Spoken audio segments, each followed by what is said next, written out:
Midway, Breaking Codes, Breaking Japan's Naval Power Part 1. The Codebreakers, April-May 1942, The Basement Warriors. In late April 1942, Lieutenant Commander Joseph Rochefort worked around the clock in the basement of Pearl Harbor's 14th Naval District Administration Building. His cryptanalysis unit, Station HYPO, had been intercepting Japanese naval communications since before the war began. Now, something significant was emerging from the endless stream of encrypted messages. The harbor outside still bore the scars of December 7th. Sunken battleships remained visible beneath the surface.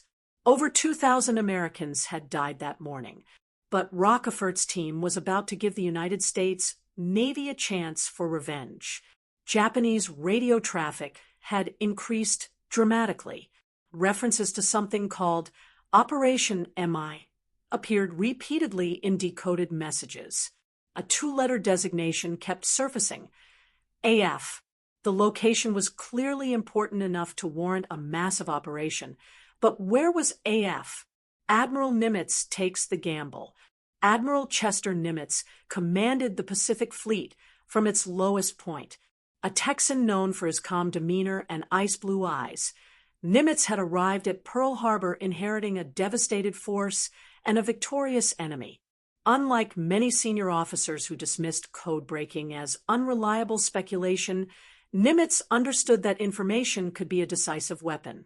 Commander Edwin Layton, his intelligence officer, reported Rochefort's findings. The Japanese were planning their largest operation since the war began. Something would happen in early June, but the exact target remained uncertain. Nimitz trusted his codebreakers. When Rochefort staked his career on his analysis, Nimitz listened carefully. Every decision the admiral made could mean life or death for thousands of sailors. This one might determine the war's outcome. Cracking the code, Rochefort's team worked with extraordinary intensity. The room filled with cigarette smoke as analysts pored over worksheets. IBM tabulating machines clattered endlessly, sorting thousands of code groups. The work was tedious, frustrating, and absolutely critical. Lieutenant Commander Wesley Wright made a breakthrough observation. The Japanese kept mentioning water desalination equipment for AF. Why would a major naval base need special water supplies? Rochefort's mind raced through possibilities.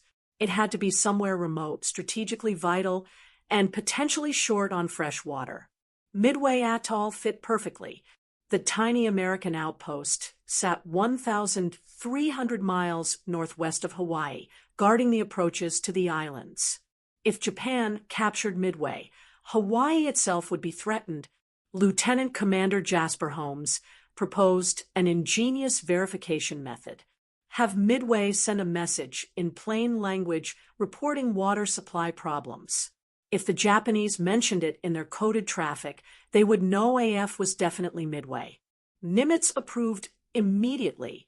Midway sent an uncoded emergency message saying their water distillation plant had failed. Days later, Japanese intelligence reported in coded messages that AF was experiencing water shortages. The target was confirmed. Midway, building the trap. With the target identified, Nimitz called his senior commanders together. The intelligence picture was becoming clearer. Admiral Isoroku Yamamoto, who had planned Pearl Harbor, was personally directing the operation. Admiral Chuchi Nagumo would lead the carrier strike force, the same four carriers that had devastated Pearl Harbor: Akagi, Kaga, Soryu, and Hiryu. The Japanese plan was elaborate. A diversionary attack on the Aleutian Islands would draw American attention north. The main carrier force would strike Midway from the northwest. Once American carriers responded, the Japanese would destroy them. Invasion troops would then capture Midway. But Nimitz knew the entire plan. He could position his carriers northeast of Midway at a location designated Point Luck, perfectly placed to ambush the Japanese fleet. The mathematics were daunting.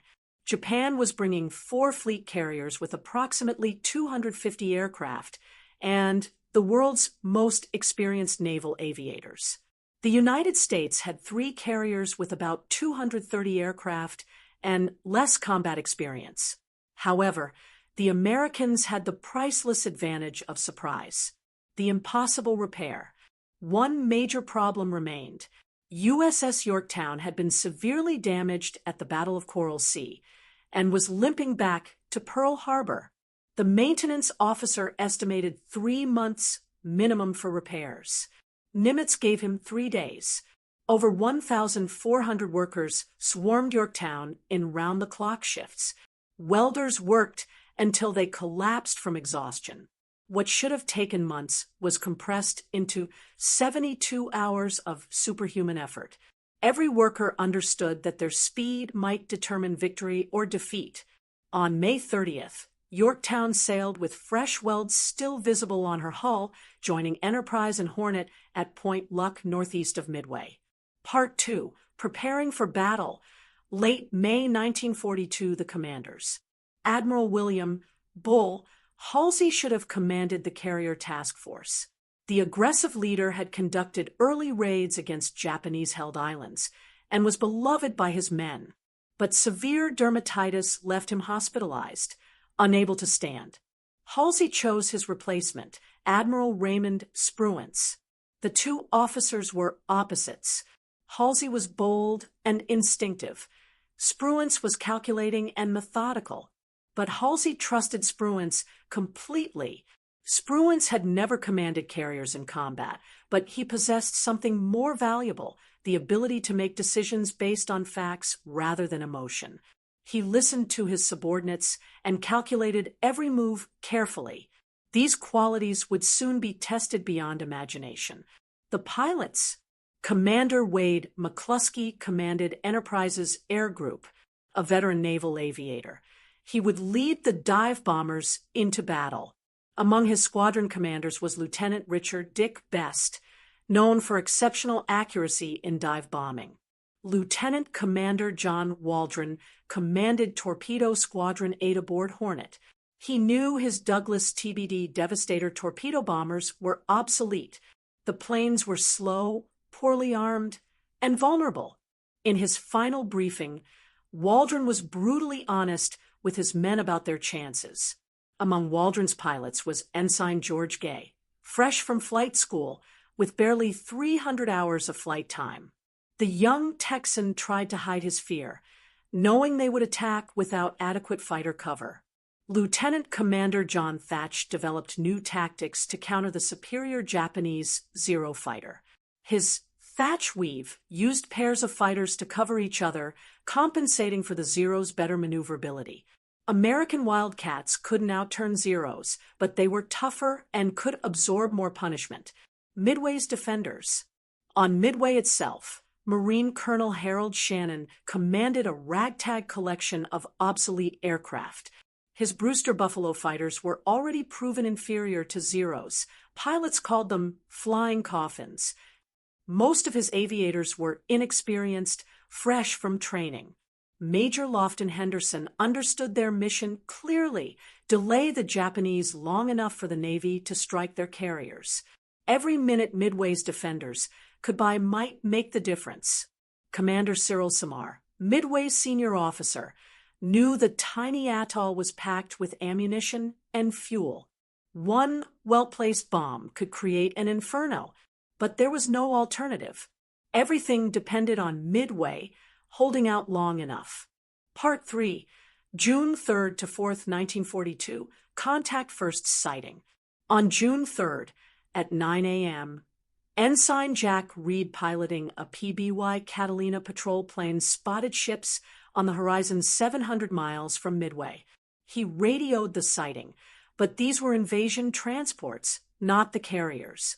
Throughout the day, various attacks from Midway-based aircraft targeted the invasion convoy, but achieved no significant hits. The attacks did accomplish one thing. They alerted the Japanese that the Americans knew they were coming. Dawn attack, June 4th. At 4:30 a.m. on June 4th, Lieutenant Joichi Tomonaga led 108 Japanese aircraft from the four carriers toward Midway. The force included dive bombers, torpedo planes carrying conventional bombs, and Zero fighters.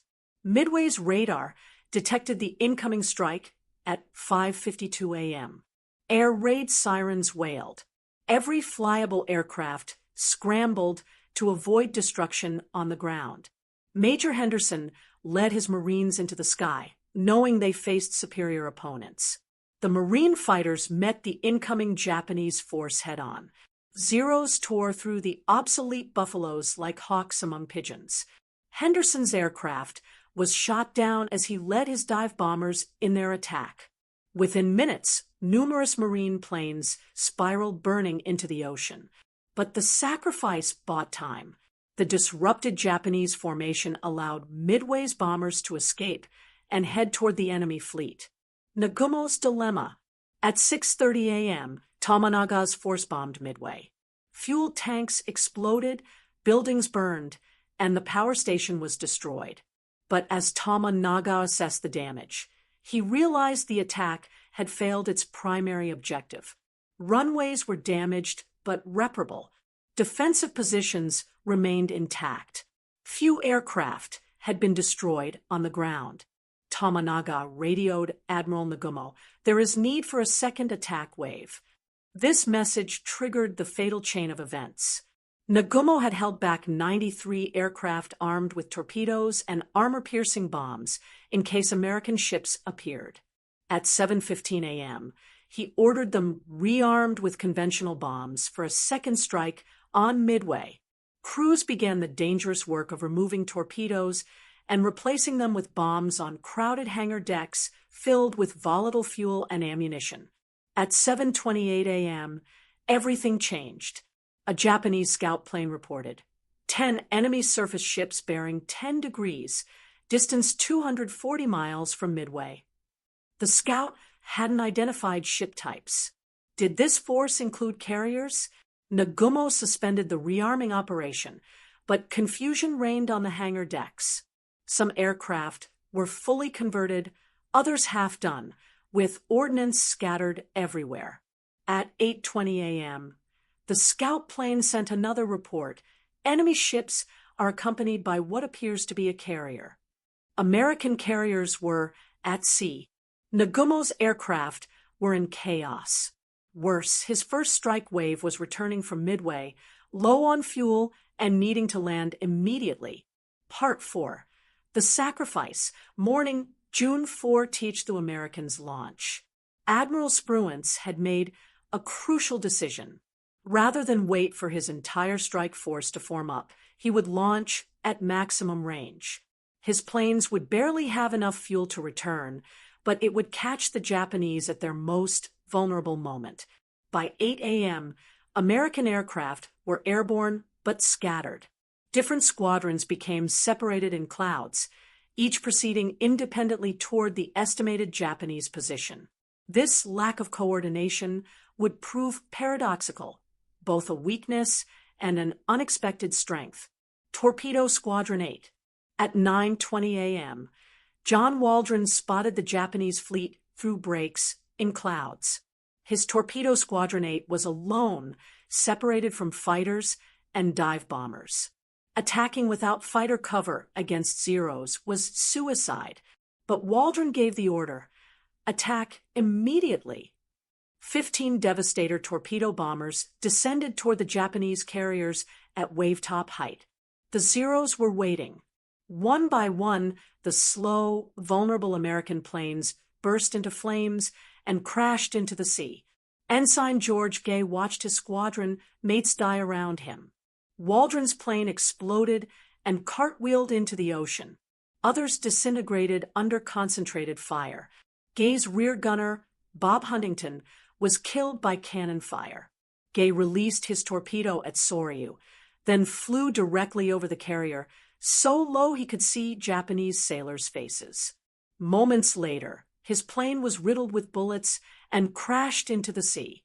Wounded but alive, Gay inflated his life vest and hid under a floating seat cushion. He would watch the entire battle from the water. All 15 Devastators were destroyed. Of 30 men, only George Gay survived. Their torpedoes either missed or failed to explode. More sacrifices. Enterprise's Torpedo Squadron 6 arrived next. 10 of 14 aircraft were shot down. Then Yorktown's Torpedo Squadron 3 lost 10 of 12 planes. 41 torpedo bombers had attacked. Only 6 returned. No torpedoes hit their targets. The attacks seemed futile. The obsolete Devastators and defective torpedoes appeared to validate Japanese superiority. But the repeated attacks were forcing constant evasive maneuvers, preventing Nagumo from launching or recovering aircraft. More critically, the Zeros had been pulled down to sea level, leaving high altitudes undefended. Part 5. 5 minutes that changed the War McCluskey's search. Commander Wade McCluskey led 33 dive bombers from Enterprise on an exhausting search. He flew beyond the point where fuel reserves allowed safe return. The Japanese fleet wasn't where intelligence predicted. Just as McCluskey was about to turn back, he spotted a Japanese destroyer racing northeast. Correctly guessing it was heading to rejoin the main force, he followed its wake. At 10:20 a.m., McCluskey's perseverance was rewarded. Through clouds, he saw 4 Japanese carriers spread out below, their flight decks packed with aircraft. No Zeros challenged him at altitude. They were all at sea level, finishing off the last torpedo bombers. The Japanese carriers were at maximum vulnerability. Aircraft crowded the decks, being refueled and rearmed. Fuel hoses snaked across wooden planking. Bombs and torpedoes lay exposed. Fire safety procedures had been abandoned in the rush to prepare strikes. McCluskey gave the order Americans had waited for since Pearl Harbor: attack immediately. The dive. Lieutenant Dick Best led his squadron toward Akagi, Nagumo's flagship. As he pushed into his dive from 19,000 feet, the SBD Dauntless accelerated brutally. Anti-aircraft fire filled the sky with black bursts. At 2,500 feet, Best released his 1,000-pound bomb and pulled out sharply. His bomb was perfectly placed. It punched through Akagi's flight deck and exploded in the hangar deck among fueled and armed aircraft. The result was catastrophic. Secondary explosions rippled through the ship as fuel and ordnance detonated in chain reactions. Within minutes, Akagi was an inferno. Simultaneously, Kaga was hit by at least 4 bombs. The impacts started uncontrollable fires among packed aircraft on the flight deck and hangar deck. At nearly the same time, dive bombers from Yorktown scored 3 direct hits on Soryu. In 6 minutes, 3 of Japan's 4 premier carriers were mortally wounded. Gay's view. From his hiding place in the water, George Gay watched the Japanese carriers explode. Ships that had seemed invincible moments before were now burning wrecks. He could see Japanese sailors abandoning ship, leaping into oil-covered ocean to escape flames.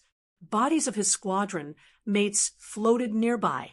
Their sacrifice had pulled the Zeros down, creating the opening for the dive bombers.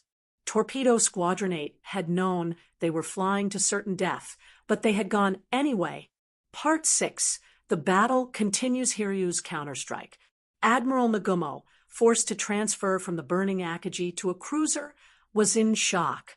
3/4 of his striking power had been eliminated in minutes. Only Hiryu remained operational, racing northwest while launching counterstrikes. Early that afternoon, Japanese dive bombers found Yorktown. Despite fighter defense and anti-aircraft fire, they scored 3 bomb hits. Damage control parties fought desperately to save the ship, and their efforts seemed successful. Then a second wave of torpedo bombers put 2 torpedoes into Yorktown's hull. Admiral Frank Jack Fletcher transferred to a cruiser, passing tactical command to Spruance. Yorktown's crew abandoned ship, though the tough carrier refused to sink immediately. Hiryu's end. Late on June 4th, dive bombers from Enterprise found Hiryu. They put 4 bombs into the last Japanese carrier. leaving her burning from stem to stern. By nightfall, all 4 Japanese carriers that had attacked Pearl Harbor were destroyed or sinking. The Kido Butai had ceased to exist. Spruance's caution. Admiral Spruance resisted temptation to pursue the retreating Japanese into darkness. He knew Admiral Yamamoto's battleships were somewhere nearby, and his pilots were exhausted. Better to preserve his victory than risk carriers in a night engagement where battleship guns could be decisive. It was controversial, but correct. Carriers were too valuable to risk unnecessarily. Part 7. The Aftermath. The toll. Japan lost 4 fleet carriers, 1 heavy cruiser, 248 aircraft, and 3,057 men. The United States lost 1 carrier, Yorktown, finished off by submarine I-168 on June 7th, 1 destroyer, 147 aircraft, and 362 men. But numbers told only part of the story. Japan lost over 100 experienced carrier pilots, veterans with years of training whose expertise could not be quickly replaced. The 4 carriers represented years of construction that Japan's limited industrial capacity could not rapidly duplicate. Strategic impact. Midway permanently crippled Japan's offensive capability in the Pacific. Before the battle, Japan seemed unstoppable.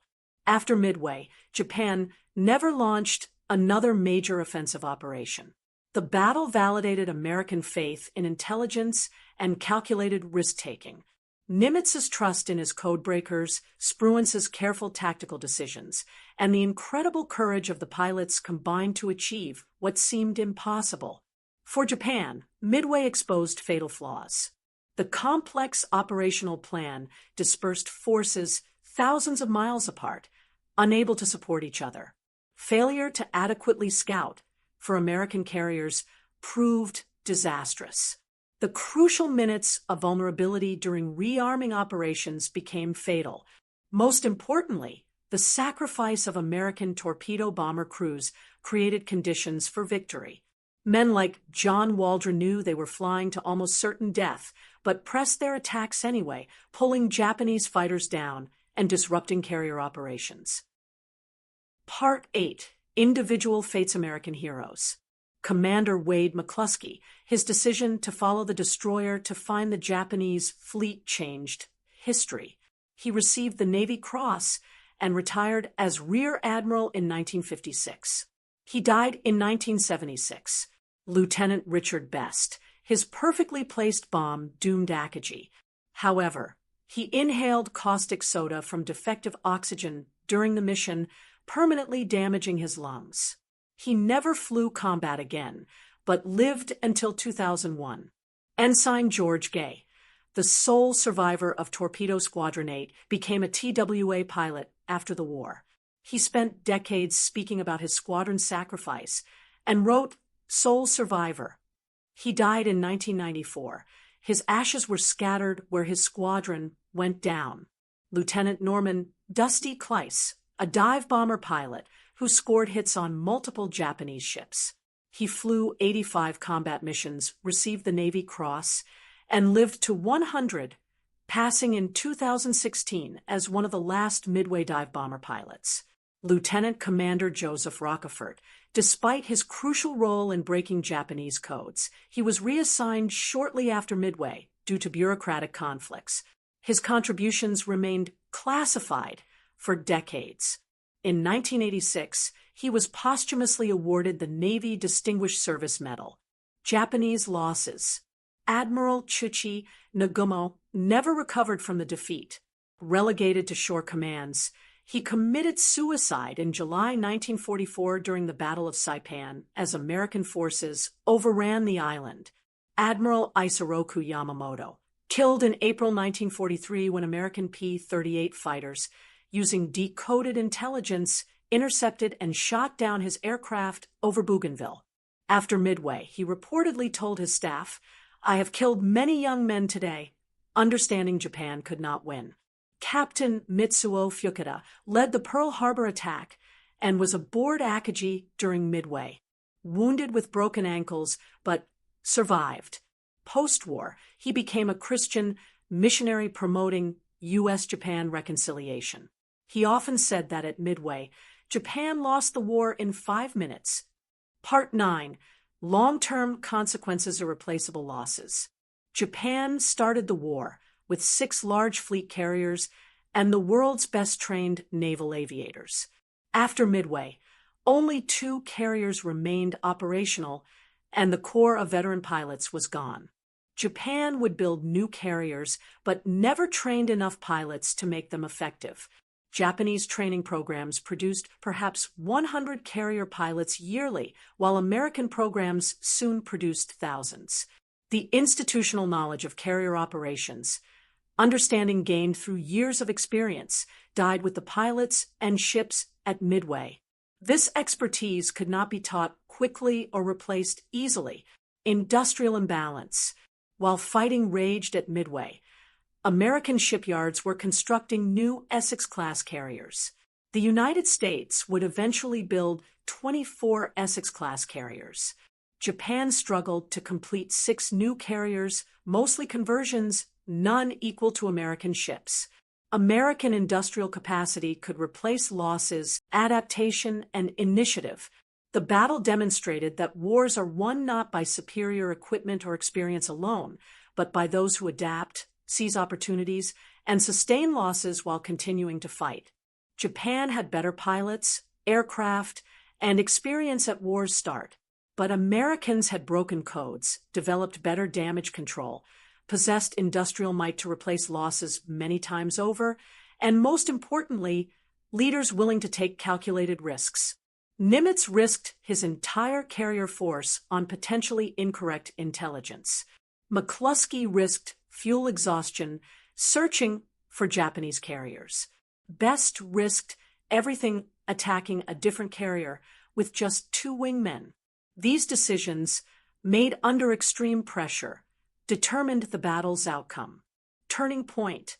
Midway stands with Stalingrad, El Alamein, and the Coral Sea as one of World War II's decisive battles. It marked the point where Axis advance was not just halted, but reversed. Before Midway, Japan was advancing everywhere, seemingly unstoppable. After Midway, Japan never won another offensive battle.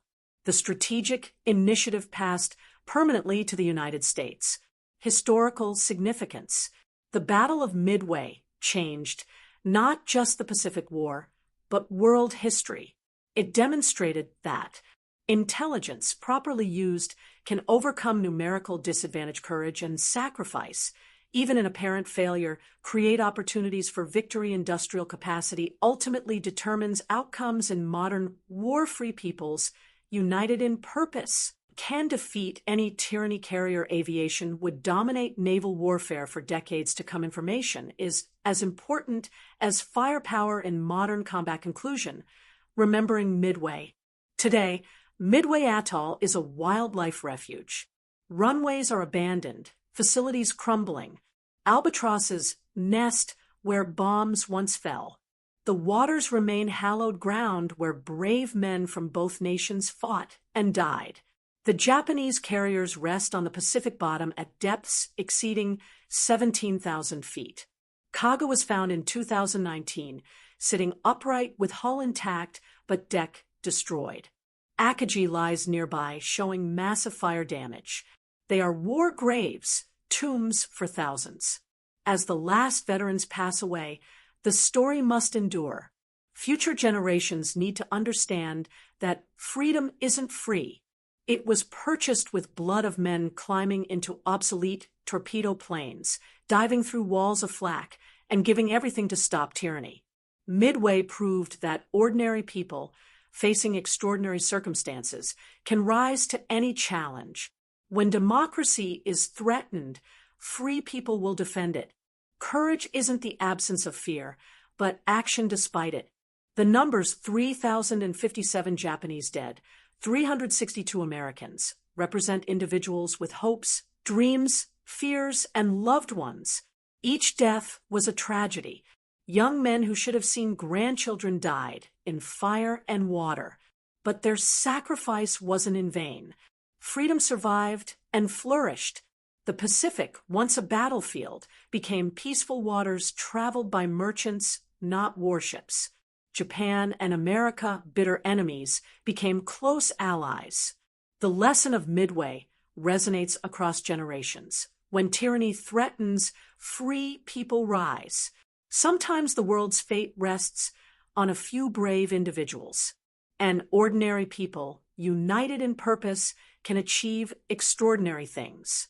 On a clear June morning in 1942, the world's fate balanced on a knife edge. American pilots, outnumbered and flying inferior aircraft, caught the world's most powerful carrier force at maximum vulnerability and destroyed it. They turned the war's tide through intelligence, courage, sacrifice, and yes, luck. They proved that democracy produces warriors as brave as any system. They showed that free men and women fighting for their homes and families are history's most powerful force. That is Midway's enduring legacy, not just a tactical victory, but an example for all time of what free people can accomplish when their survival is at stake.